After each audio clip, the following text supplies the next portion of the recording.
Hi friends, welcome back. അങ്ങനെ finally I am ഗെയിമിന്റെ trailer വന്നിട്ടുണ്ട്. 7K വ്യൂ വന്നിട്ട് ഇപ്പൊ എത്ര നേരമായി?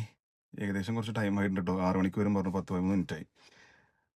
ഓക്കെ, നമുക്ക് എന്തായാലും കണ്ടോ. തമ്മനയിൽ കിടലൻ തമ്മനയിലാണ്. ഇതിൽ ഏറ്റവും വലിയ പ്രശ്നം എന്താ വെച്ചാൽ ഏതോ ഒരു ഉണ്ടാക്കാൻ ഒരു സാധനം ഉണ്ടാക്കി വെച്ചിട്ടുണ്ടായിരുന്നു. ഞാൻ ഇതാണെന്ന് കരുതിയിട്ട് പോയിട്ട് അത് തുറന്നു കണ്ട് പകുതി ആയപ്പോൾ അതിന്റെ ഇടയിൽ കൊണ്ടുവച്ച് ബിഗ് ബോസ് മലയാളം സീസൺ എന്നൊക്കെ പറഞ്ഞിട്ടൊരു സാധനം വരുന്നുണ്ട്.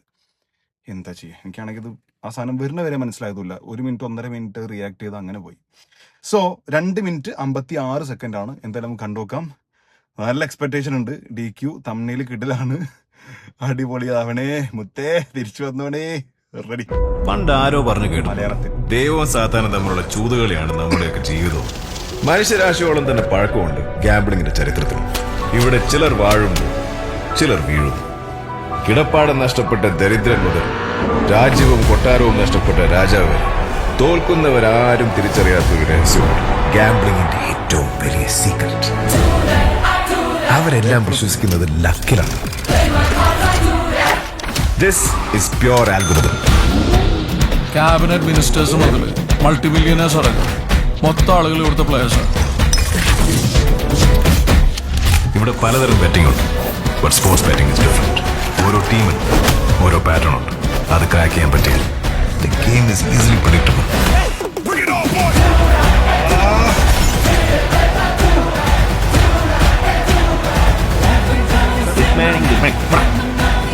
I'm chaos in a tailored suit.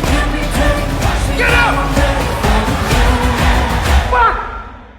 What the fuck are you all looking at? Fuck you too! I'm luck's worst habit. നമുക്കാകെ first batting, first inning score, final winning.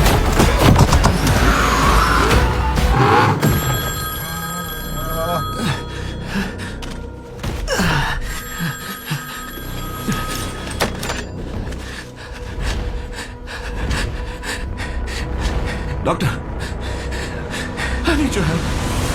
Jan, please stop. ഞാൻ തന്നെ ഒരു patient ആയിട്ട് മാത്രമേ കണ്ടിട്ടുള്ളൂ. Just a patient. I'm the ghost at the table. I'm the last card they never saw. Loser! Psychiatric cop you think I'm mad? I'm that emotional fool. ഗാംബ്ലിംഗിലായാലും ജീവിതത്തിലായാലും നമ്മൾ ഒരിക്കലും മറക്കരുതാത്തൊരു തത്വമുണ്ട്.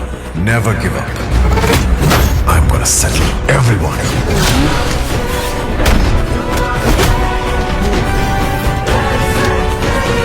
Cheers.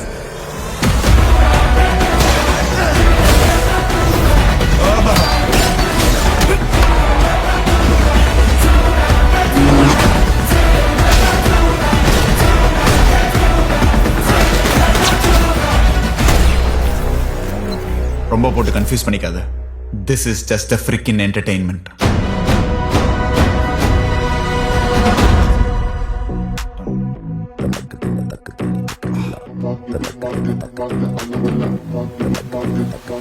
ஏண்டா மயக்கம் வருதா?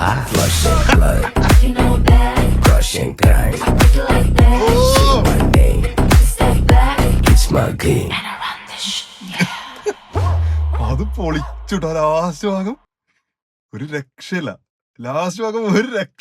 ഏണ്ടാ മയക്കം വരുതാ ചോദിച്ചതിന് ശേഷമുള്ള മ്യൂസിക് ആൻഡ് പാടിക്കണം നമ്മളെ ചെക്കനും അടിപൊളി കേട്ടോ. Baby Jean, who's the crazy fans of DQ. ജെയ്ക്സും ബേബി ജീനും അത് ശരിയാണ്. 2:34. എന്റെ അമ്മോ, ഏജാതിരു മ്യൂസിക് അല്ലേ. എന്റെ DQ അവരോടെല്ലാം പറഞ്ഞാൽ വരുന്നെന്ന് എന്റെ കേജ് പിടിച്ചെടുക്കാൻ. അതെ, ലാംഗ്വേജ് മാത്രമാണ് മലയാളം. വിഷ്വൽസ് ഒക്കെ ഹോളിവുഡ് ലെവൽ. സത്യത്തിലും അടിപൊളി സാധനം. ഒരു രക്ഷയുള്ള കിടിലൻ ട്രെയിലർ. എനിക്ക് ആകെ അതിൽ ഇഷ്ടപ്പെടാത്ത ഒരൊറ്റ സാധനമേ ഉള്ളൂ. അത് എഴുത്ത് ഇങ്ങനെ റെഡിൽ കാണിക്കുന്നത് ഒരു അരോചകമായി എനിക്ക് പേഴ്സണലി ഫീൽ ചെയ്തു. മേ ബി ഞാൻ അവരുടെ നിലവാരത്തിൽ എത്താത്തതുകൊണ്ടായിരിക്കാം. ബട്ട് എനിക്ക് അത് ഇഷ്ടമായില്ല. ബാക്കിയെല്ലാം വിഷ്വൽസ്, പെർഫോമൻസ് ഒരു രക്ഷയില്ല. കീടിലൻ എന്ന് പറഞ്ഞാൽ കിടിലൻ സാധനം. ആൻഡ് DQന്റെ ലുക്ക്, നാസ് ഹിദായത്തിന്റെ next super hit, may be blockbuster, നമുക്കിപ്പോൾ പറയാൻ പറ്റില്ല. ബട്ട് നെക്സ്റ്റ് ഹിറ്റാണ്, അതിൽ ഒരു ഡൗട്ടും വേണ്ട. കീടിലൻ പെർഫോമൻസ് ആയിരിക്കും. ആൻഡ് വിക്കി, ഹൂസ് ദാറ്റ് വിക്കി? ആരാണ് വിക്കി? നമ്മൾ കാണിക്കുന്ന ആ ക്രിക്കറ്റ് പ്ലെയർ ബാക്കിൽ ഇങ്ങനെ ആ വിക്കി നീതി കാണിച്ചിട്ട് പോകുന്ന അതായിരിക്കും പെപ്പെ എന്നാണ് എനിക്ക് തോന്നുന്നത്. And they are hiding something.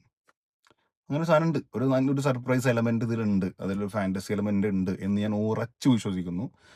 അതെന്തായിരിക്കും എന്ന് നമുക്ക് ഇപ്പൊ ഇന്നലെ മിഞ്ഞന്നൊക്കെ നമ്മൾ ഇട്ട വീഡിയോന്റെ ഒക്കെ താഴെ കമന്റ് ഒക്കെ കാണാം. ഏതോ ഒരു കമന്റിൽ വന്നിട്ടുണ്ട് പെപ്പേന്റെ കൈയെടുത്ത് ഡീക്കി വെക്കുന്നൊക്കെ, വട്ട് എവർ. ബട്ട് എങ്ങനെയാണെന്ന് എനിക്കറിയില്ല, ബട്ട് അത് രസമായിട്ട് വരും, അതിലൊരു ഡൗട്ടും ഇല്ല. ആ കമന്റ് നിങ്ങളാരും കണ്ടിട്ടില്ലെങ്കിൽ ആ വീഡിയോ നോക്കിക്കഴിഞ്ഞാൽ കാണാം, അതിന് താഴെ അങ്ങനെ ഒരു കമന്റ് കിടക്കുന്നുണ്ട്. അപ്പൊ അതുപോലെ എന്തോ ഒരു ഫാന്റസി എലമെന്റ്സ് ഇതിലുണ്ട്. ആൻഡ് പെപ്പെ ഉണ്ട്, ഓഫ് കോഴ്സ് പെപ്പേനെ കാണിച്ചിട്ടില്ല. പെപ്പെ എന്താണ്, അത് തമ്മിൽ എന്താ ബന്ധം, ഇവർ തമ്മിലുള്ള കണക്ഷൻ എന്താ വരുന്നത്, അതിന് ശേഷം ഇവനെ അടിച്ച് പഞ്ഞിക്കിട്ടുണ്ടല്ലോ, അത് എന്തിനാണ്, പിന്നെ എങ്ങനെയാണ് തിരിച്ചും വരുന്നത്. ആൻഡ് ലാസ്റ്റ് ചോദിച്ചാൽ ഏണ്ട മയക്കം വരുതാ ചോദിക്കുന്നത്, വല്ലാണ്ട് ഇതായി കിടക്കുന്ന സമയത്ത് ഗാംബ്ലിങ് അല്ലെങ്കിൽ ബെറ്റിംഗ് ഇതൊക്കെ പിടുത്തം വിട്ടതിന് ശേഷമായിരിക്കും. ആൻഡ് നമ്മുടെ ചാനലിൽ ഒരു വീഡിയോ ഞാൻ ഇട്ടിട്ടുണ്ട്, ഇതിന്റെ സ്റ്റോറി എന്തായിരിക്കും എന്നുള്ള എൻ്റെ ഒരു പരിപാടി വെച്ചിട്ട് അത് കണ്ടുനോക്കാൻ എനിക്ക് ഉറപ്പാണ് ഈ ട്രെയിലർ കണ്ടതിന് ശേഷം ഞാൻ പറഞ്ഞ 90% കാര്യങ്ങളും കറക്റ്റ് ആയിരിക്കും. എനിക്കിപ്പോൾ ഉറപ്പായിട്ടും അങ്ങനെ വരും. സൂപ്പർ പടമായിരിക്കും, കറക്റ്റ് അടിപൊളി വമ്പൻ ഹിറ്റായിരിക്കും നിഹാസിന്റെ. ആൻഡ് നമ്മുടെ സ്വന്തം ദുൽഖർ സൽമാന്റെ മലയാളത്തിലേക്കുള്ള വൻ തിരിച്ചടവ്, നേരത്തെ പറഞ്ഞ എൻ്റെ കേജ് പിടിച്ചെടുക്കാൻ അവരോടെല്ലാം പോയി പറ എന്ന് പറഞ്ഞില്ലേ, ആ ഒരു സംഭവം കറക്റ്റ് ആയിരിക്കും. അങ്ങനത്തെ ഒരു കംബാക്ക് ആയിരിക്കും ഇത്. നല്ല ഫൈറ്റ്, നല്ല മ്യൂസിക് എൻ്റെ അമ്മോ, ജെയ്ക്സിനെ പിന്നെ പറയേണ്ട ആവശ്യമില്ല. ബേബിജിന്റെ വോയിസ് കൂടി വരുമ്പോൾ എന്തൊരു സുഖമാണ് കേൾക്കാൻ. എന്തിനാ ഒരു ഭയങ്കര പെട്ടെന്നൊരു കിക്ക് ഇങ്ങനെ കയറുക, അങ്ങനത്തെ ഒരു സാധനം. ആ ലാസ്റ്റ് ഇങ്ങനെ വന്നിട്ട് നമ്മൾ ഇതുവരെ കണ്ടിട്ടില്ലാത്ത രീതിയിലുള്ള ട്രെയിലർ ഉണ്ട്, ഒരു വേറെ പരിപാടി അങ്ങനെ ചെയ്ത് വെച്ച പോലെ തന്നെ എനിക്ക് ഫീൽ ചെയ്യണത്. തുടക്കം മുതൽ ഇങ്ങനെ കാര്യങ്ങൾ എന്താണ് ഇയാള്, നമ്മളെല്ലാവരും പറഞ്ഞ പോലെ ഇയാളൊരു ഗാംബ്ലറാണ്, ലെക്കിലാണ് വിശ്വസിക്കുന്നത്, മറ്റെല്ലാത്തിനേക്കാൾ കൂടുതൽ ലെക്കിലാണ് വിശ്വസിക്കുന്നത്. ആ ലെക്ക് ഫാക്ടറിൽ ഇങ്ങനെ വിശ്വസിച്ച് നടക്കുന്ന ഒരാൾ, അൽഗോരിതം പറഞ്ഞ പോലെ അൽഗോരിതം കാര്യങ്ങൾ ഇത് അങ്ങനെ കാര്യങ്ങളെല്ലാം ചെയ്ത് നടക്കുന്ന ഒരു പക്ക ബെറ്റർ അല്ലെങ്കിൽ ഗാംബ്ലർ. അയാള് സ്പോർട്സിലേക്ക് കടക്കുന്നു. സ്പോർട്സായിട്ടും ബെറ്റർ എന്ന് പറയുന്നുണ്ടല്ലോ, ബെറ്റിൽ ഏറ്റവും വലിയ പരിപാടി ഇതാണ്. ആ സ്പോർട്സിലേക്ക് വന്നതും ക്രിക്കറ്റിലേക്ക് വരുന്നത്, അതിന് ശേഷം എന്ത് സംഭവിക്കും തുടങ്ങിയിട്ടുള്ള കാര്യങ്ങളാണ് പറയാൻ പോകുന്നത്. ഒരു ഡൗട്ടും ഇല്ല. സോ എനിക്ക് ഭയങ്കര ഇഷ്ടമായി. നിങ്ങളുടെ അഭിപ്രായം എന്തായാലും മറക്കാതെ കമന്റ് രേഖപ്പെടുത്തുക. I M eagerly waiting for this. Thank you so much for watching this video.